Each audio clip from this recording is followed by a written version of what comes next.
Welcome to the Banker Lamp. Please enjoy the video. You start by confirming the essentials: a Google account, a valid email, and the legal name you'll use for payments. Once done, open Admob and sign in with that Google account. Make sure to accept terms and choose the correct payment country. You're doing this now so you won't need to redo settings later. Next, create or link a Google Payments profile and enter tax or Form 1099 info when prompted. This ensures payouts work smoothly and avoids verification delays.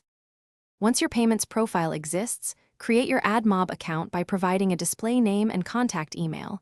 This labels your publisher account. Next, add apps. Search the Play/App Store or add manually if unpublished. This lets Admob generate ad unit ID. Then set up ad units like banner, interstitial, and rewarded placements and copy their ID into your app.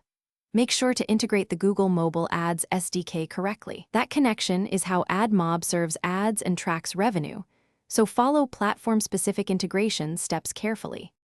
To finish, run test ads to confirm the SDK and ad unit ID work, then switch to live ads once verified. Complete payment setup by adding bank details, selecting a payment threshold, and confirming identity. This activates payouts. Once live, monitor the Admob dashboard for impressions and policy alerts.